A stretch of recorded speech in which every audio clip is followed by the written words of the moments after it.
आपका स्वागत है। और 27 अप्रैल को हमने आपके हक की आवाज़ उठाई थी, एक मुहिम की शुरुआत की थी जिसमें कहा था कि खाने का तेल, जिसमें मुद्दा था खाने का तेल। हमने इंडस्ट्री से ये सवाल पूछा था कि जब देश की मंडियों में खाने के तेल के दाम कम हैं, कंपनियों को कम मिकदार यहाँ पर खाने के तेल मिल रहे हैं, तो उसका फ़ायदा अब तक आम जनता को क्यों नहीं पहुँचा? आखिर वो क्या कारण है जिनकी वजह से खाने के तेल के होलसेल और रिटेल कीमतों में ज़मीन आसमान का अंतर है?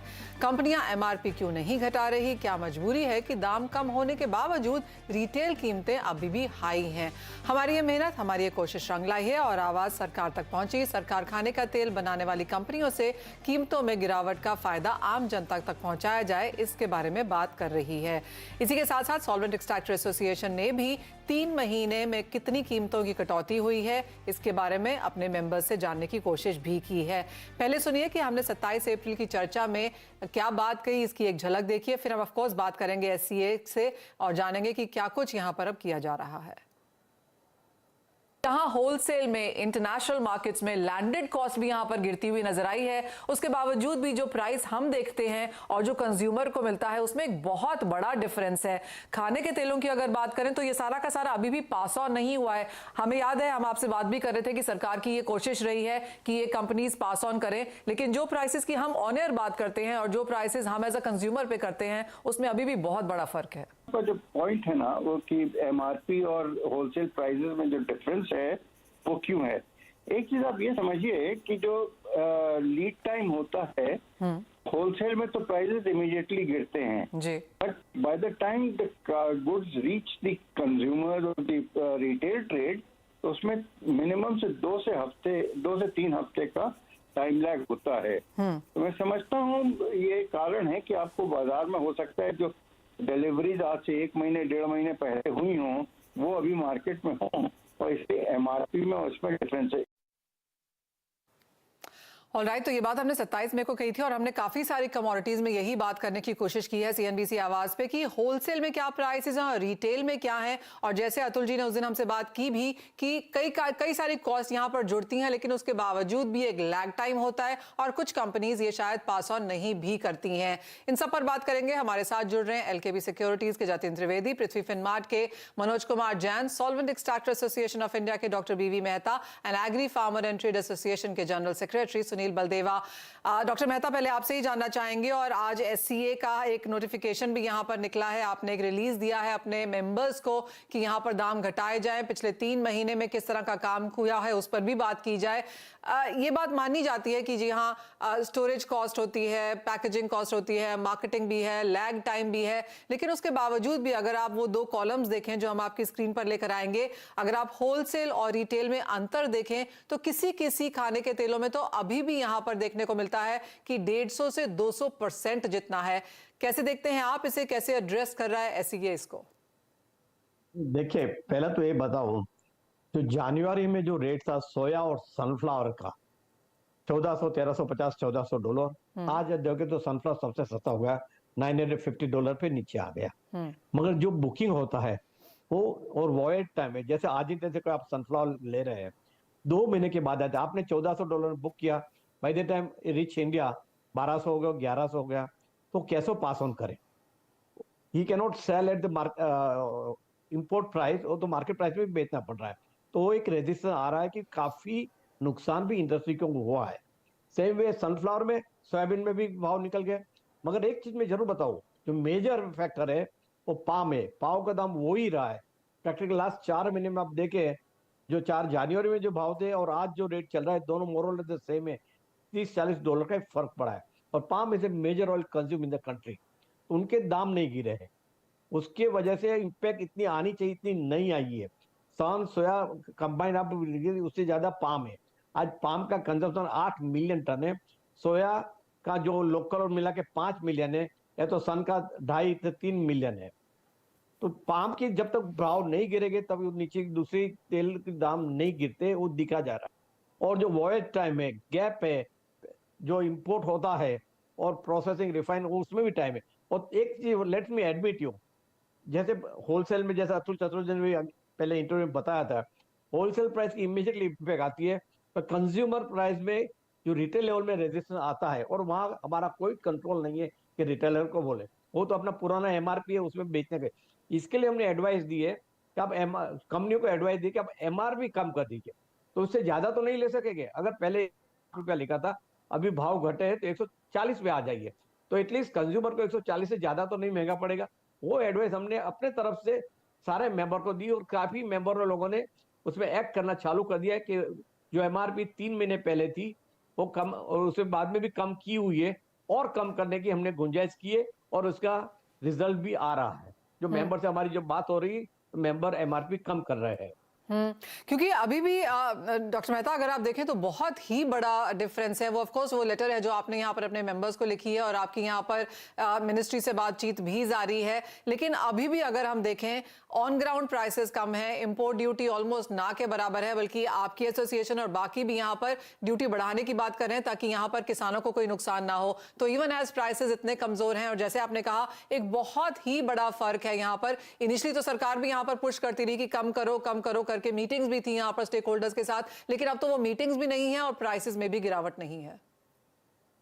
नहीं, प्राइस में गिरावट तो हो रही है, ऐसा नहीं है, नहीं। मगर एक चीज जरूर बताओगे, जो आपने बताया मस्टर्ड में जो एमएसपी है 5,450 है, और किसान के घर पे कितना आ रहा है 4,800 है। इसके लिए हम बता रहे थे कि भी ड्यूटी बढ़ाइए, ड्यूटी बढ़ाने थोड़ा किसान को फायदा मिला, पर government has to balance with consumer और द किसान।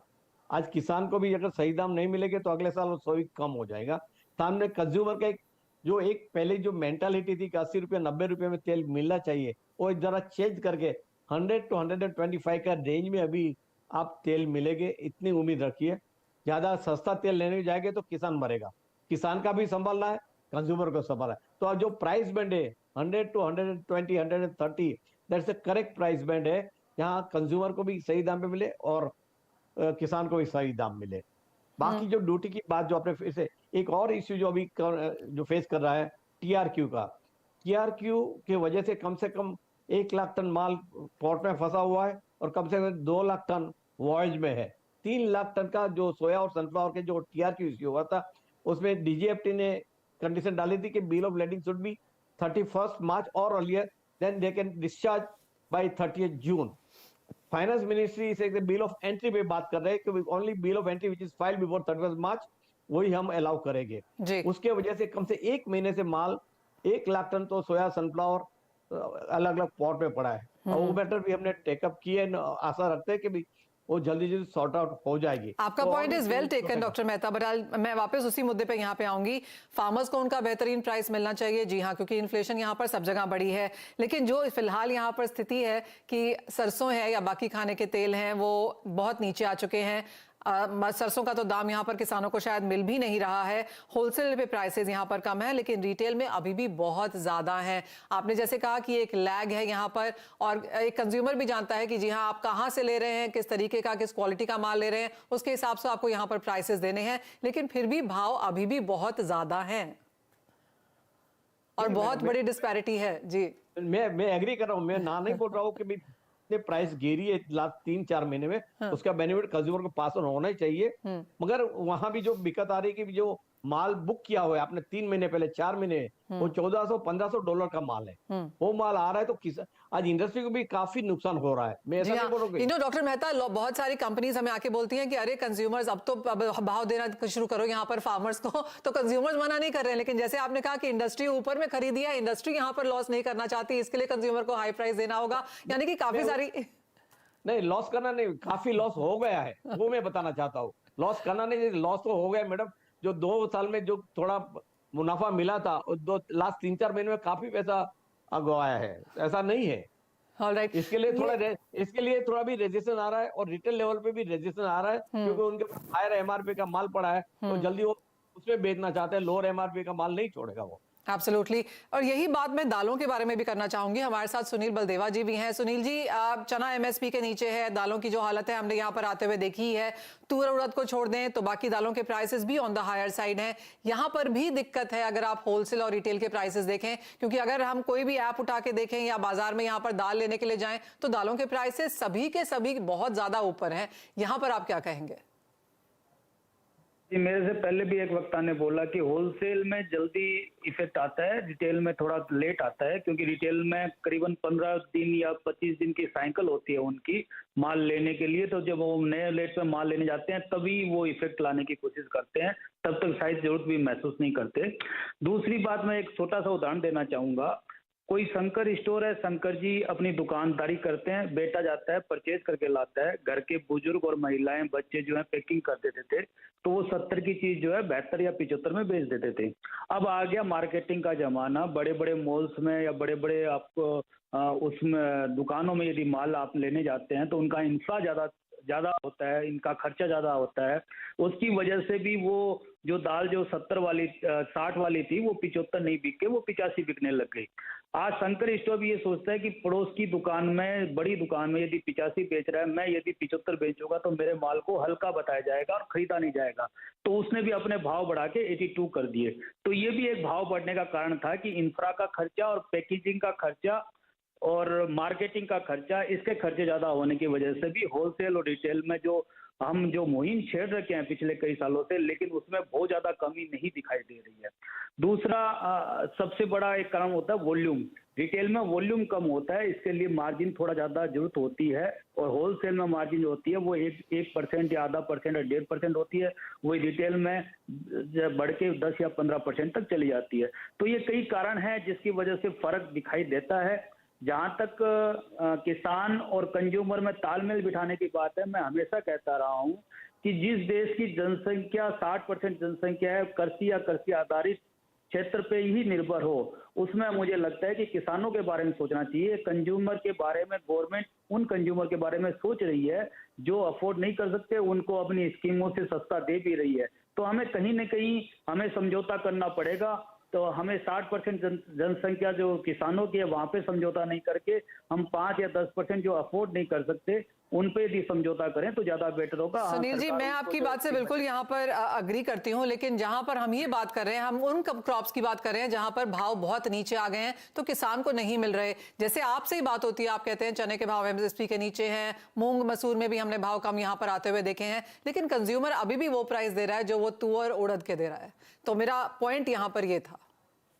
जी, जैसा कि मैंने बताया कि मंडी में भाव कम हो जाएगा या फिर इंटरनेशनल मार्केट में कम हो जाएगा, उससे मंडी से उठा के जो प्लांट वाला ले जाएगा उसमें 4 दिन उसको लगता है, उसकी दाल बनाने में 7 दिन लगते हैं, तो 11 दिन बाद दाल प्लांट में इफेक्ट आएगा।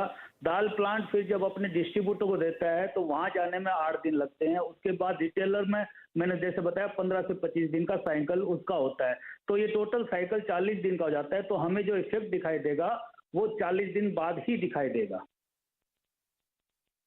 स्टेप्स आपने यहाँ पर बताए हैं कि क्यों होलसेल में कम है और रिटेल में ज्यादा है भाव, लेकिन कुछ ज्यादा ही है, और इसी पर हमने यहाँ पर मुहिम भी जारी करी है। किसानों को पैसे देने में यहाँ पर किसी को कोई दिक्कत नहीं है, क्योंकि हमने देखा है चाहे वो कोविड हो, कोई भी दिक्कतें हो, food sector, food processing sector यहाँ पर हमेशा आउट परफॉर्म किया है। लेकिन जिस तरह का प्राइस डिफरेंस है, और जैसे आपने कहा बीच में कई सारे मार्जिन यहाँ पर लगते चले जाते हैं, बहुत सारे मिडिलमैन हैं, इंटरमीडियरीज हैं, ये भी ऐड होगा, वो भी ऐड होगा, लैग के साथ आएगा, तो वो एक चीज है जो यहाँ पर काफी सारे हमारे जो दर्शक हैं उन्होंने वो एक चीज उठाई है, और हम चैनल के जरिए आपसे वही सवाल यहां पर पूछ रहे हैं कि इतना ज्यादा फर्क क्यों है। जो कॉस्टिंग है, कैलकुलेशन है, वो हमें भी समझ में आती है, 15, 20, 25% तक वो जा सकती है, लेकिन किसी किसी कमोडिटी में, और वो खाने के तेल और दालें हैं जो कि एसेंशियल कमोडिटीज हैं, यहां पर कहीं कहीं पर तो 100% जैसा भी फर्क दोनों में देखने को मिला है। तो क्लियरली आप दोनों ने वो यहां पर बात तो की ही है, एसईए ने यहां पर एक अपने मेंबर्स को बताने की भी कोशिश की है, और हम अपने चैनल के थ्रू यही एक बात कहां पर करते भी रहेंगे कि कहां पर क्या फायदा मिल रहा है, उसको ऑफ कोर्स यहां पर कैलकुलेशन में जरूर लाया जाए। बहुत शुक्रिया यहां पर सुनील बलदेवा जी आपका, डॉक्टर मेहता आपका भी। साथ ही एक ब्रेक के लिए रुकेंगे, जब लौटेंगे तो कमोडिटी ट्रेडिंग स्ट्रैटेजीज पर एक नजर डालेंगे।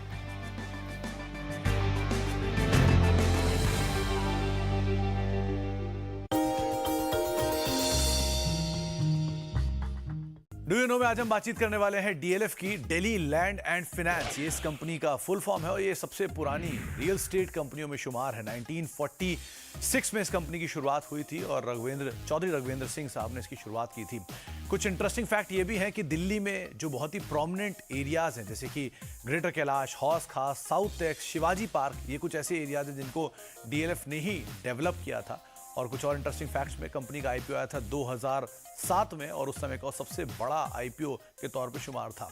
जो कंपनी के मालिक हैं कुशल पाल सिंह साहब, वो एक जमाने में इस कंपनी को 27 लाख रुपए में बेचने को बिल्कुल तैयार ही हुए थे, लेकिन फिर उन्होंने वो फैसला वापस ले लिया और आज ये कंपनी करीब करीब 1 लाख करोड़ रुपए की वर्थ रखती है। जनरल इलेक्ट्रिक पहली सबसे बड़ी ग्लोबल कंपनी थी जो कि इस कंपनी के lease office space DLF city में आने वाली थी और उसके बाद धीरे धीरे कई नाम जैसे British Airways, American express, Nestle, IBM, ये कुछ ऐसे नाम थे जो कि बाद में आते हुए दिखाई पड़े। तो ये कुछ इंटरेस्टिंग फैक्ट डीएलएफ से रिलेटेड, आगे भी कुछ और फैक्ट लेकर आते हैं।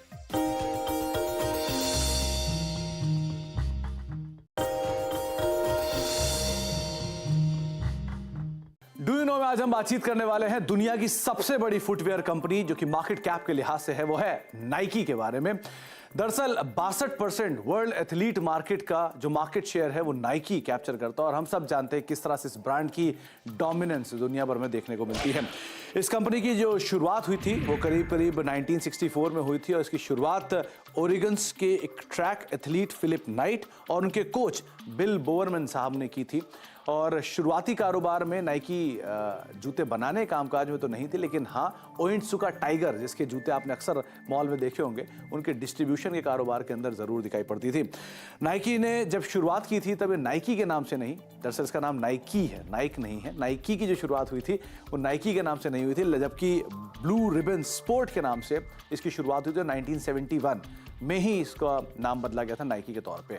1971 में ही कंपनी को वो टिक का जो लोगो है वो मिला था। और एक और इंटरेस्टिंग फैक्ट ये भी है कि नाइकी का जो लोगो है वो कैरोलिन डेविडसन ने डिज़ाइन किया था, जो कि एक इंस्पायर है जो ग्रीक गॉडेस हैं उनके विंग्स से इसे इंस्पायर किया गया है।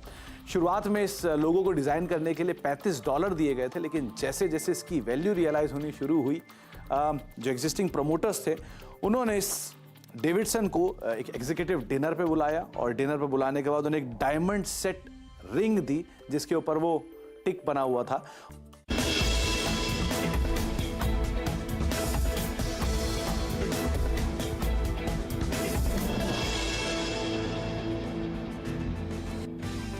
आप जुड़े हैं कमोडिटी 360 के साथ, हमारे साथ हमारे एक्सपर्ट्स मौजूद हैं और जतिन सबसे पहले आपसे ही जानना चाहेंगे इस हफ्ते के लिए क्या टॉप ट्रेडिंग स्ट्रैटेजीज हैं गिवन द फैक्ट कि यहाँ पर 3 बड़े बैंक्स की मॉनेटरी पॉलिसी मीटिंग है।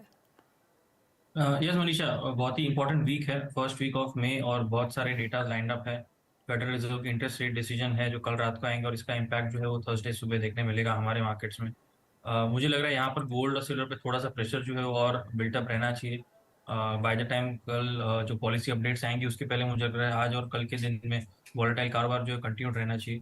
60,250 60,200 का एक स्ट्रॉन्ग रेजिस्टेंस जोन है, यहाँ पर मुझे लग रहा है मुनाफा वसूली जरूर देखने मिल सकती है और लोअर एंड पर 59,700 के आसपास सपोर्ट्स हैं। तो मेरे हिसाब से गोल्ड के अंदर 60,100 के आसपास प्राइजेस मिले तब शॉर्ट सेल करके जा सकते हैं, क्योंकि हायर लेवल्स पे रेजिस्टेंस जो है वो स्ट्रांगली प्लेस्ड है अराउंड 60,250। सो 60,250 के ऊपर स्टॉप लॉस प्लेस रखें, स्ट्रिक्टली फॉलो करें स्टॉप लॉस को, क्योंकि हाईली वॉलेटाइल मार्केट रहेगा। और 59,700 59,800 के टारगेट्स के लिए एक से 2 दिनों का व्यू पॉइंट है गोल्ड के अंदर। साथ ही साथ में नेचुरल गैस के अंदर पोजीशन मुझे अच्छा लग रहा है, पॉजिटिव रह सकता है कुछ दिनों के लिए। सो 187 से लेकर 185 स्ट्रॉन्ग सपोर्टिव जोन है नेचुरल गैस में। सो 188 और 190 के बीच में बाय करने की सलाह रहेगी। 185 के नीचे स्टॉप लॉस रखें और हायर साइड पे 195 से लेकर 197 के टारगेट्स के लिए नेचुरल गैस के अंदर बाय करके चल सकते हैं। जी मनीष। ऑलराइट, तो यहाँ पर हल्का सा ग्रीन आता हुआ और नेचुरल गैस में डेफिनेटली एक पॉजिटिव स्टेटमेंट यहाँ पर। मनोज जी, आपकी क्या टॉप ट्रेडिंग स्ट्रैटेजीज होंगी आज के लिए? फिर से हमने काफी सारी एग्री कमोडिटीज में आज दम देखा है। नमस्कार मनीषा जी, बिल्कुल यहाँ पे मसाला पैक में अच्छी बढ़त है और साथ में बाकी कमोडिटीज भी अच्छा रनअप दिखा रही है।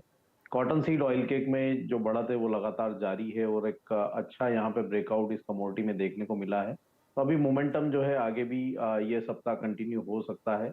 2,800 2,790 के दरमियान इसको बाय करके चलना चाहिए मई वायदा को, और जो स्टॉप लॉस रखना है वो 2,740 के आसपास रखना है। इस सप्ताह कीमतें एक बार 2,880 तक के स्तर जो है वो दिखा सकती है। तो कॉटन सीड ऑयल केक का जो मोमेंटम है वो आगे भी कंटिन्यू रहेगा। साथ ही मसाला कॉम्प्लेक्स में अच्छी बढ़त देखने को मिली है। धनिया में स्पेशली जीरा के बाद एक अच्छा मोमेंटम आता हुआ नजर आया है। तो धनिया में 6,600 अगर थोड़ा डीप मिलता है तो वहां पे फिर एक बार बाइंग की सलाह रहेगी। 6480 का एक स्टॉप लॉस लगाएं। ऊपर में लक्ष्य 6850 तक का लेकर के चल सकते हैं। ऑलराइट, खरीदारी की राय यहाँ पर खाने के जो चीजें हैं उसमें भी आती हुई, लेकिन मनोज जी, जीरे पर तो व्यू लेना बनता ही है क्योंकि आज एक नया ऑल टाइम हाई हमने यहाँ पर बनता हुआ देखा है। यहाँ से कॉशियस रहने की राय देंगे या आपको लगता है अभी भी बाइंग साइड पे रहना चाहिए?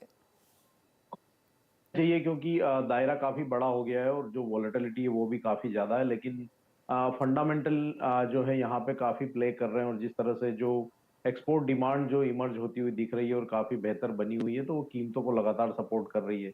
दायरा काफी बड़ा है इसलिए वॉलेटिलिटी रहेगी, लेकिन अभी भी मोमेंटम जो है ये कमोडिटी का पॉजिटिव बना हुआ है। हमारा मानना है कि 42,500 अब काफी अहम सपोर्ट जीरा के लिए रहेंगे और शॉर्ट टर्म में कीमतें एक बार 48,000 तक के भी स्तर जो है दिखा सकती है। तो यहाँ पे 42,500 का एक जो है स्टॉप लॉस वो बना के रखना चाहिए और उसको ट्रेल करते जाएं। ऊपर में 48,000 के आसपास एक बार मुनाफा वसूली रहेगी। कॉशियस बिल्कुल रहना चाहिए क्योंकि दायरा काफी बड़ा अब इस कमोडिटी का हो चुका है। ऑलराइट, यानी कि ऊपर में नए हाइज बन सकते हैं 48,000 तक के लक्ष्य यहाँ पर आते हुए। मनोज जी, इसी के साथ गुआर पैक में भी कुछ एक्शन फिर से देखने को मिला है, वॉल्यूम्स बेहतर हुई हैं। बिल्कुल, यहाँ पे ग्वार पेग में भी हम देख रहे हैं कि लगातार एक कंसोलिडेशन देखने को मिला था और 5,400 के जो स्तर है वो ग्वार काफी समय से होल्ड कर रहा था। हालांकि ऊपर में भी हम देख रहे हैं कि 5,700 750 ये एक रेजिस्टेंस बना हुआ है, लेकिन जिस तरह से एल निनो की जो खबरें निकल कर आ रही है तो वो फिर एक बार यहाँ पे ग्वार कॉम्प्लेक्स में जो है प्ले आउट होती हुई नजर आ रही है। एक अच्छा कंसोलिडेशन कमोडिटी में देखने को मिला है। हमारा मानना है कि अब यहाँ पे जो है ऊपर की तरफ का जो मोमेंटम है वो बना रह सकता है और ग्वारसी ये सप्ताह में एक बार 5,750 फिर से जो है वो टेस्ट कर सकती है। वहीं अगर ग्वारगम की बात करें तो यहाँ भी 11,500 11,600 तक के जो स्तर है वो मई वायदा दिखा सकता है। तो ग्वारसीट और ग्वारगम में यहाँ पे बाय ऑन डिप्स की रणनीति बना के चलना है। ऑलराइट, तो काफी सारी खरीदारी के मौके यहाँ पर एग्रो कमोडिटीज में आते हुए। जतिन, अगर मेटल्स में देखें तो बेस मेटल्स में कल न्यूयॉर्क सेशन काफी अच्छा था। एशिया में भी हमने बाइंग के साथ यहाँ पर काम होता हुआ देखा, जिसकी एक रिफ्लेक्शन यहाँ पर मेटल स्टॉक्स में भी थी, लेकिन यूरोप खुलते खुलते यहाँ पर मुनाफा वसूली है। कैसे देखते हैं ये सेक्टर? मनीषा, जिस तरह से वॉलेटिलिटी है पिछले अप्रैल महीने में हमने देखा है कि लास्ट हाफ में अप्रैल मंथ में एक स्ट्रांग प्रॉफिट बुकिंग देखने मिला था सभी बेस मेटल्स के अंदर। और मुझे लग रहा है कि आगे चलते हुए जो ये प्रॉफिट बुकिंग है वो और भी गहरा सकती है, लेकिन अभी जो लेवल्स हैं वो काफ़ी थोड़े सेलिंग अब्जॉर्ब कर चुके हैं बेस मेटल्स जो है। थोड़ा सा बाउंस बैक जो मैं एक्सपेक्ट कर रहा हूँ पहले before the fall. So I think 1 step ahead and फिर उसके बाद 2 स्टेप डाउन, ये जो है वो पैटर्न मुझे लग रहा है बेस मेटल्स के अंदर। सो अराउंड 755 760 एक स्ट्रॉन्ग रेजिस्टेंस प्लेस रहेगा कॉपर के अंदर। तो जब तक ये लेवल्स नहीं आते हैं तब तक शॉर्टिंग की अपॉर्चुनिटीज नहीं है यहाँ पर। जो इमीडिएट ट्रेडिंग करना चाहते हैं 1 से 2 दिनों के हिसाब से, उनके लिए कॉपर बाइंग का कॉल रहेगा मेरा। स्टॉप लॉस 742 का रहेगा और टारगेट 755 का। लेकिन जैसे ही 755 के आसपास प्राइजेस आते हैं वहां से मैं एक्सपेक्ट कर रहा हूँ कि प्राइजेस वहीं से रिवर्स करना शुरू करेंगे और एक स्ट्रॉन्ग सेलिंग प्रेशर जो है वहां से देखने मिल सकता है। सो ब्रॉडली शॉर्ट सेल करने की एडवाइस रहेगी सेल ऑन राइस की, लेकिन इमीडिएट बेसिस पे 1 से 2 दिनों के हिसाब से कॉपर के अंदर बाइंग करके चल सकते हैं। इसका इम्पैक्ट चांदी पे आप कैसा पड़ता हुआ देखते हैं? क्योंकि यहाँ पर भी कल में 77,000 जैसे स्तर बनते हुए देखे थे और उसके बाद देखिए इस वक्त यहाँ पर प्राइसेस कैसे हैं। तो 24 आवर्स का हाई एंड लो में भी यहाँ पर एक बहुत बड़ी रेंज बन रही है।